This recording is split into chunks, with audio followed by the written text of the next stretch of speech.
నమస్తే, this is శౌర్య. మనతో పాటు ఈరోజు టీడీపీ స్పోక్స్ పర్సన్ సూర్యదేవర్ లత గారు ఉన్నారు. వారితో మాట్లాడదాం. ప్రస్తుతం తెలంగాణ, ఆంధ్ర రాష్ట్ర రాజకీయాలు చాలా క్లమ్జీగా కనిపిస్తూ ఉన్నాయి. ఆంధ్రాలో ఎటువంటి ఇబ్బంది లేదు. ఆంధ్రాలోని ఎక్కడ పనులు అక్కడ జరుగుతున్నాయి, అక్కడ మీటింగ్స్ అక్కడ జరుగుతున్నాయి, నాయకులు తమ తాము చేస్తూ ఉన్నారు. ఇతర రాష్ట్రాల్లో ఉన్న నాయకులు వచ్చినప్పటికీ కూడా ఆంధ్ర రాష్ట్ర ప్రజలు ఎప్పుడు కూడా అభ్యంతరం తెలపలేదు అనేది ఈ రోజుటి వరకు కూడా మీడియా పరంగా కూడా పెద్దగా చర్చలు దాని మీద ఎప్పుడు జరగలేదు. ఏ వ్యాపార లావాదేవీల గురించో, ఏవైనా కొత్త ప్రాజెక్ట్స్ వస్తున్నాయి అనే దాని గురించో, లేదా రాష్ట్రం అభివృద్ధి గురించో ఇది మాత్రమే డిస్కస్ చేస్తూ ఉన్నా. బట్ తెలంగాణ విషయానికి వస్తే మాత్రము ప్రతిదాన్ని కూడాను, అంటే గుమ్మడికాయలు దొంగంటే భుజాలు తడుముకున్నట్టుగా ప్రతిదానికి కూడా ఆంధ్ర ప్రజల్ని రానివ్వము, ఆంధ్ర వాళ్ళు ఇక్కడ ఉండడానికి వీల్లేదు, లేదా ఆంధ్ర రాష్ట్ర రాజకీయాలను మేము ఆహ్వానించము, కావాలంటే ఇక్కడ వచ్చి మీరు బిజినెస్లు చేయండి, రెడ్ కార్పెట్ వేస్తామని కొంతమంది నేతలు చెప్పడము.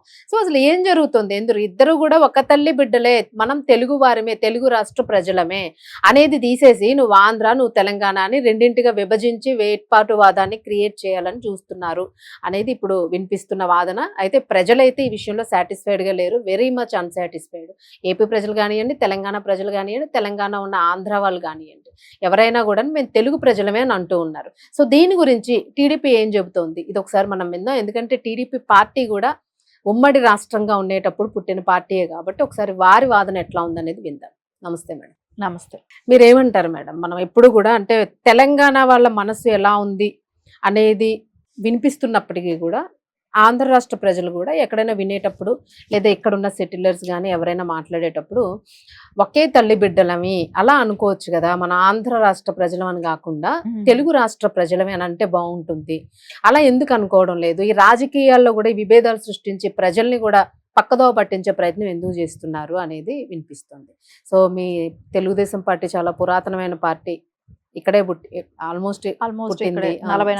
మీరేమంటారు? అంటే ఇప్పుడు వస్తున్న వేర్పాటువాదం అనేది ఒకటి కనిపిస్తుంది, రాజకీయాల్లో మేము రానివ్వము, మీరేమంటారు? అంటే ఇప్పుడు రాజ్యాంగానికి లోబడైతే అందరూ ఉండాలి, రాజ్యాంగానికి అతీతంగా ఉంటామని అంటే అది కుదరదు.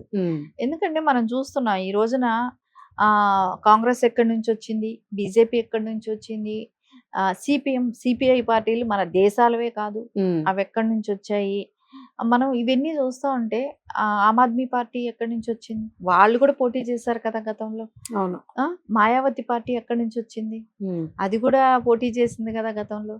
ఇంకా చాలా మంది పార్టీలు పెడుతున్నారు, పాల్ పార్టీ ఉంది, కేఏ పాల్ గారు కూడా పార్టీ పెట్టుకున్నారు, రెండు రాష్ట్రాల్లోనూ పెట్టుకొని ఉన్నారు.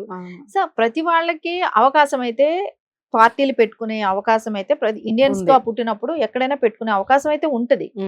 కానీ అది ప్రజలు ఆదరిస్తారా లేదనేది ప్రజలకు వదిలిపెట్టాలి. ప్రజలకు వదిలిపెట్టకుండా మేము కొంతమంది నియంతలుగా ఉంటాం, మేము మాట్లాడతాం, రానియకుండా చేస్తాం, తొక్కేస్తాం అని అంటే ఎంతసేపు మేమే దోచుకు తినాలి? మేము దోచుకు తింటామే చేస్తాము, ఎవరు క్వశ్చన్ చేస్తే ఆంధ్ర వాళ్ళం అంటాం. ఇది ప్రాబ్లం. క్వశ్చన్ చేస్తే ఆంధ్ర వాళ్ళం అంటాం, క్వశ్చన్ చేయకుండా దోచుకు తినేదానికి తలా కాస్త పంచుకు తిని ఈ రోజున మిగులు బడ్జెట్ గా ఉన్న రాష్ట్రాన్ని అప్పులు పాలు చేశారు. సరే, ఏదైనా తెలంగాణ వచ్చిన తర్వాత మీరు ఏదైతే చెప్పారో, ఎవరైతే చనిపోయిన అమరవీరుల కుటుంబాలంతా ఆదుకుంటామన్నారు, అదేమైనా జరిగిందా? లేదు కదా. సో వాళ్ళ కుటుంబాలకు అందరికి ఉద్యోగాలే కానివ్వండి, ప్రతి ఇంటికో ఉద్యోగం అన్నారు, ఆ స్తూపం మీద కూడా శిలాఫలకం కూడా ఇప్పటి వరకు కూడా రాలేదంట, ఇప్పటి వరకు కూడా లేదు. 12 సంవత్సరాలు అయింది. అంతమంది చనిపోయిన అమరవీరుల త్యాగాన్ని ఈ రోజున ఒక కుటుంబం బాగుపడ్డది అంటే, వాళ్ళు ఎక్కడో విదేశాల్లో ఉంటే ఆయన కళ్ళ ముందు తీసుకొచ్చి పెట్టుకొని వాళ్ళకి కొన్ని లక్షల కోట్లు కట్టి పెట్టాడు. ఈవిడ కవిత గారేమో వెళ్ళిపోయి దుబాయ్ లో ఆస్తులు కొనుక్కోవచ్చు, అక్కడ వాళ్ళు తెలంగాణ అని రానివ్వకుండా ఆపటానికి లేదు. వీళ్ళు వెళ్ళి పార్టీ పెట్టచ్చు, జాతీయ పార్టీ చేయొచ్చు, వీళ్ళు బిఆర్ఎస్ అని పెట్టచ్చు, మహారాష్ట్ర తిరగచ్చు, ఆంధ్రప్రదేశ్కి వెళ్ళొచ్చు, కర్ణాటకకి వెళ్తానన్నచ్చు. ఇప్పుడు ఈవెన్ ఈ రోజు రేవంత్ రెడ్డి గారు ఎక్కడున్నారు? ఈ రోజు రేవంత్ రెడ్డి గారు తెలంగాణకి సీఎం, ఆయనకి కర్ణాటకలో ఏం పని? ఎందుకు వెళ్ళారు అక్కడికి? అంటే ఏంటి, వాళ్ళ పార్టీ ఉందనే కదా వెళ్ళారు? వాళ్ళ పార్టీ ఓన్లీ తెలంగాణకే ఉండాలి కదా, ఎందుకు ప్రతి చోట పోటీ చేస్తున్నారు? వాళ్ళ తెలంగాణ అధ్యక్షుడు ఎవరు ఉండాలి? తెలంగాణ అక్కడ కూడా సభలు పెడితే, ఏదైనా సభ లేకపోతే ప్రెస్ మీట్ పెడతానంటే కర్ణాటక ప్రజలు కూడా అడ్డుకోవాలి, పర్మిషన్ ఇవ్వకూడదు. సో అంత ఆ మాత్రం విచక్షణ జ్ఞానం ఉండదు అని అనుకోవచ్చా ఒక ముఖ్యమంత్రిగా ఉండి ఆయనకి? అంటే నేను అనుకుంటున్నా, రేవంత్ రెడ్డి గారు ఇప్పటి వరకు ఆయన నోరు తెరిచి ఏది మాట్లాడలేదు. ఆయన ఖండించిన విధానానికే కానివ్వండి, అది పోలీసులు పర్మిషన్ ఇవ్వలేదు, కోర్టుకి వెళ్ళారు, ఇట్లా ఈ రకంగా ఉంది. కానీ కాంగ్రెస్ లో కొంతమంది ఇదే ఖండిస్తున్నారు. కానీ ఆయన ఇప్పటి వరకు ఒక సీఎం గా ఉన్న వ్యక్తి తెలంగాణ రాష్ట్రానికి, కానీ ఇప్పటి వరకు ఆయన నుంచి ఒక మాట కూడా రాలేదు. అది కూడా కాకుండా చాలా మంది తెలంగాణ వాదులందరూ కూడా ఓపెన్ గా చెప్తున్నారు, ఏంటి ఎవరో వచ్చి ఒక పార్టీ పెడితే తెలంగాణ వాదం పోయేదేంటి, అంత వీక్ గా ఉందా, అది ఎంత వీక్ గా ఉందా అనేది తెలంగాణ ఎవరైతే ఉద్యమకారులు పోరాడారో వాళ్ళందరూ చెప్తున్న మనోభావాలు. అరే ఎవరైనా వచ్చి పార్టీ పెట్టుకోవచ్చు, పెట్టుకోనివ్వండి, ఏదైనా డెసిషన్ తీసుకోవాలంటే అది ఖచ్చితంగా ప్రజలు తీసుకోవాలి. ఈ రోజున అంటున్నారు, రేపు పొద్దున ఎవరో కాక్రోచ్ పార్టీ అని పెడుతున్నారు అన్నారు. ఆ కాక్రోచ్ పార్టీని కూడా మేము ఇన్వైట్ చేస్తామని అంటున్నారు. అదే తెలంగాణ ఉద్యమంలో పనిచేసిన వాళ్ళు, మేము ఆ పార్టీ వచ్చినా కూడా ఇన్వైట్ చేస్తామంటున్నారు.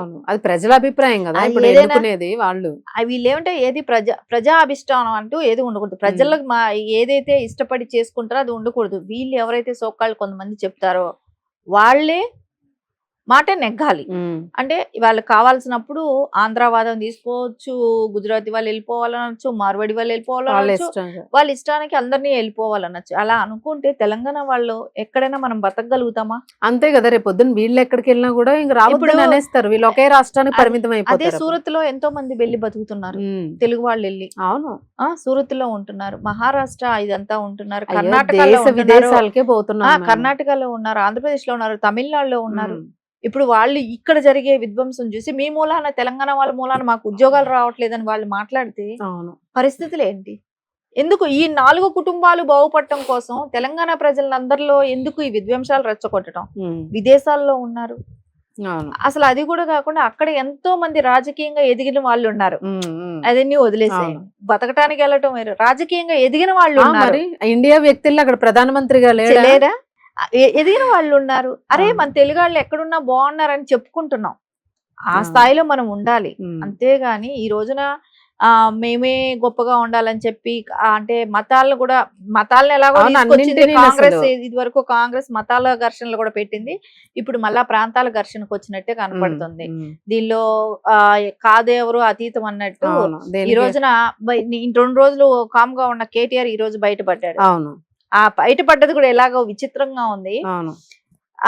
మోదీ గారు కంపెనీలు అన్ని తీసుకెళ్లిపోయి గుజరాత్ లో పెట్టారు అని మాట్లాడుతున్నారు. అరే ఇన్ని రోజులు ఉన్నదా? ఇప్పుడు పవన్ కళ్యాణ్ గారు వచ్చాక నువ్వు ఎందుకు అడగలేదు అని అడుగుతున్నారు. నువ్వు ఎందుకు అడగలేదు మోదీ గారిని, తెలంగాణలో ఉన్న కంపెనీలు తీసుకెళ్లి పెట్టేస్తున్నారని చెప్పి. అంటే ఆయన అధికారంలో, వాళ్ళు బిఆర్ఎస్ అధికారంలో ఉన్నప్పుడు అంటే జరిగాయంట. అది ఎవరు అడగాలి? నువ్వు తెలంగాణకి రిప్రజెంట్ చేస్తున్నావు, మీరు మినిస్టర్లుగా ఉన్నారు, మీరు పోరాడాలి కదా. ఇక్కడ పార్టీ ఉంది కదా, బీజేపీ పార్టీ తెలంగాణలో ఉంది కదా. అవును, మాకు ఒకవేళ అలా చేశారు అనుకోండి, మా రాష్ట్రం సంగతి మేము చూసుకుంటాం, నీకేం పని, నువ్వెందుకు మాట్లాడుతున్నావు అంటారు. అంతే కదా, అంతే కదా. ఇప్పుడు ఎవరిని బీజేపీ పార్టీ ఉంది, అమ్మ పెట్టనేదో అడుగు తిన్నానేది అన్నట్టు. అంటే వీళ్ళు అప్పటి వరకు ఎందుకు కామ్గా ఉన్నారు? అప్పటి వరకు ఎందుకు కామ్గా ఉన్నారు? తీసుకెళ్లిపోయారని చెప్తున్నారు కదా, మీరు ఎందుకు కామ్గా ఉన్నారు? అంటే మీ కేసులకు భయపడా? అంతే కదా, మీ ఎగ్జిస్టెన్స్ లేదు కాబట్టి, ఉండదు కాబట్టి, మీరు కేసులకు అన్ని ఇరుక్కుపోయి ఉన్నారు కాబట్టి ఆ కేసులకు భయపడి నోరు మూసుకున్నారా? అంటే తెలంగాణ ప్రజలను అక్కడ తాకట్టు పెట్టేస్తున్నారా కదా? అంతే అంతే, మరి పిక్చర్ చూస్తే ఓవరాల్ గా అంతే కనిపిస్తుంది. ఈ రోజున గుర్తొచ్చింది ఆ కంపెనీలన్నీ వెళ్ళిపోయినాయి అని. సిగ్గుండాలి ఆ మాట చెప్పుకోవటానికైనా. తెచ్చుకోవడానికి సత్తా ఉండాలి కానీ వెళ్ళిపోయినాయి అని పక్కోడు ప్రశ్నించడం ఏంటి? మీరు అధికారంలో ఉండి ప్రశ్నించడం. అది కూడా బీజేపీ పార్టీ స్టేట్ లో పెట్టుకొని మీరు క్వశ్చన్ చేసే అవకాశం ఉంది. అయినా మీరు ఆ రోజున కూడా అడగలేదు. ఈ రోజు పవన్ కళ్యాణ్ గారు వచ్చి ఇక్కడ పార్టీ పెడతారా, ఇక్కడ వచ్చి పోటీ చేస్తానన్నట్టు. పార్టీ ఎప్పుడో పెట్టారులేండి, పోటీ చేస్తానని అనగానే ఇవి గుర్తొచ్చాయా? ప్రజలందరూ ఇదే ఆలోచిస్తున్నారు.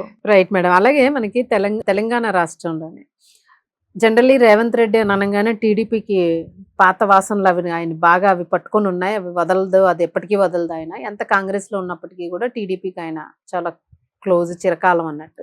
సో ఈ రోజు చూసుకుంటే పవన్ కళ్యాణ్ వచ్చి ఆ సభను అడ్డుకోవడం ఇవన్నీ కూడా కొంత అదొక ప్లాన్ ప్రకారమే జరిగింది. ఇదేమి కావాలని రేవంత్ చేయలేదు, అది జస్ట్ యాక్టింగ్ మాత్రమే అని. మరో పక్కన చూస్తే భవిష్యత్తులోన తెలంగాణ రాష్ట్రంలో బీజేపీ ఖచ్చితంగా ఇంకొచ్చి తీరుతుంది, ఈసారి మేము చాలా ఛాలెంజింగ్ గా తీసుకుంటున్నాం అంటే బీజేపీ అనుకోవచ్చా లేదా కూటమి వస్తుందని అనుకోవచ్చు? అంటే ఇప్పుడు ఏదైతే ఆంధ్ర రాష్ట్రంలో ఉందో సేమ్ అదే పట్టుతోని ఇక్కడ మీరు ఉచ్చు బిగించబోతున్నారా, ఎట్లా తీసుకోవచ్చు దీన్ని? అంటే ఏంటంటే ఇంకా మా అధిష్టానం అయితే ఇప్పటి వరకు ఎలాంటి క్లియరెన్స్ లేదు. అంటే ఏ పార్టీలు ఇక్కడ అంటే ఆంధ్రప్రదేశ్ లో కూటమి ఉంది, సో ఇక్కడైతే బీజేపీతో కలిసి వెళ్తున్నామా లేదా అనేది ఇప్పటి వరకు ఆ ప్రస్తావన అయితే మాతో లేదు. జస్ట్ సపోర్ట్ అంటే సపోర్ట్ ఇక్కడ ఇది ఇంకా కూడా సపోర్ట్ ఇచ్చేది కూడా పెద్ద ఏమీ లేదు లేండి. ఎందుకంటే మేము పార్టీలో మమ్మల్ని కూటమిగా వాళ్ళు అంగీకరించలే, వాళ్ళు కొన్ని మాటలు మాట్లాడినప్పుడు దాని విషయంగా కొంతమంది హట్ అయిన వాళ్ళు కూడా ఉంటారు కాబట్టి దాని గురించి ఎవరం కూడా పెద్దగా పట్టించుకోలేదు. సో రేపు పొద్దున బాబు గారు కూటమితో కలిసి వెళ్ళాలి అని అన్నప్పుడు ఖచ్చితంగా మేము కూటమితో కలిసి పనిచేస్తాము. మేము అధికారంలోకి ఎలా రావాలనే ప్రయత్నాలు అయితే గట్టిగా ప్రయత్నిస్తాం. ఖచ్చితంగా కూటమితో కలిసి వెళ్ళి మేము రేపు పొద్దున అధికారంలో కూడా వస్తాం. ఎందుకంటే ఆంధ్రప్రదేశ్ లో సక్సెస్ అయ్యాము. ఈ రోజున వాళ్ళు బీజేపీ వెస్ట్ బెంగాల్ ని కూడా కైవసం చేసుకుంది, రేపు తెలంగాణ కూడా కైవసం చేసుకుంటారు. సో దానిలో ఎలాంటి ఇది లేదు. సో ఇంకా మాకు అలాంటి ఇది డైరెక్షన్స్ రాలేదు కాబట్టి అది వచ్చినప్పుడు ఇప్పుడేమి ఎలక్షన్స్ లేవు, ఇప్పుడు తొందర ఏమీ కాదు కాబట్టి నెక్స్ట్ ఏమైనా ఫ్యూచర్ లో అయితే ఉండే అవకాశాలు ఉంటాయి కదా. కరెక్టే, అంటే ఒకవేళ వచ్చినట్లయితే ఇంకా మళ్ళా కూడా సేమ్ ఆ మూడు పార్టీలే కొంచెం హవా నడుస్తుంది, కాంగ్రెస్ బీఆర్ఎస్ కూటమి అన్నట్టు వస్తుంది. బట్ ఇంకా అంటే మీకు లేదు, బట్ ప్రజల ఆలోచన అలా సర్క్యులేట్ అవుతూ ఉంది. ఊహించుకోవటం ఎవరికైనా అది అంటే ఆ పక్క రాష్ట్రంలో ఉంది కాబట్టి అలాంటిది జరుగుతుంది అనేది ఉంటది. ఇంకోటి రేవంత్ రెడ్డి గారి గురించి మీరు అన్నారు. అంటే రేవంత్ రెడ్డి గారు ఇంకా ఆయన ఇప్పుడు పవన్ కళ్యాణ్ గారి గురించి ప్రెస్ మీట్ గురించి ఆయన ఇంకా ఏమీ ఓపెన్ అప్ అవ్వలేదు. సరే ఆయన రాజకీయ అవకాశాలు చూసుకున్నారు, కాంగ్రెస్ కి వెళ్ళిపోయారు. సో కాకపోతే ఆయన ఏంటంటే ఏ పార్టీలో నుంచి ఎదిగామో ఆ పార్టీని తిట్టలేదు అంతేగానివ్వండి ఆయన కాంగ్రెస్ కే పనిచేస్తున్నారు. సపోర్ట్ చేస్తున్నట్టు కాదు, స్తబ్దుగా ఉన్నారు అంతే. స్తబ్దుగా ఉన్నారు అని అంటే ఆ మాట అన్నారు అనుకోండి, మీరు వచ్చి ఇక్కడ పార్టీ పెట్టకూడదు, మీరు ఇక్కడ ఉండకూడదు అని అనటానికి ఒక సీఎం హోదాలో ఉండి అది తప్పే కదా. అది కూడా కాకుండా వాళ్ళ పార్టీయే బయట బ్రిటిష్ వాళ్ళ టైంలో ఉన్న పార్టీ అది.